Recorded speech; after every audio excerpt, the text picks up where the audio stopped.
Happy Ugadi. ಈ ಸಂಭ್ರಮ ಸಂತೋಷ ಇಡೀ ವರ್ಷ ಮುಂದುವರಿಲಿ. ಈ ಯುಗಾದಿನ ಪೋತೀಸ್ ಹೊಸಬಡೆ ಜೊತೆ ಫ್ಯಾಮಿಲಿ, ಫ್ರೆಂಡ್ಸ್, ತುಂಬಾ ಮುಖ್ಯವಾಗಿ ನಮಗೋಸ್ಕರ ನಮ್ ಸಹಾಯಕ್ಕಿರೋ ಪ್ರತಿಯೊಬ್ಬರ ಜೊತೆ ಸೇರಿ ಆಚರಿಸೋಣ.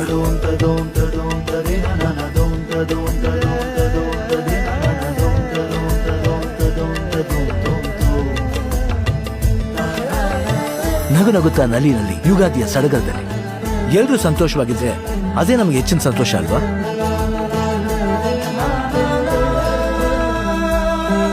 ಯುಗಾದಿ ಅಂದ್ರೇನೆ ಕೇರಿಂಗ್ ಅಂಡ್ ಶೇರಿಂಗ್. ಪೋತೀಸ್ ವಸ್ತ್ರಗಳೊಂದಿಗೆ caring and sharing Ugadi. Pothys Bengaluru, Kempegowda road, Gandhinagar ಹಾಗೂ ಮೈಸೂರು ರೋಡ್, ಕಸ್ತೂರಬಾ ನಗರ. ಎಲ್ರಿಗೂ ಪ್ರೀತಿಯ ಯುಗಾದಿಯ ಶುಭಾಶಯಗಳು.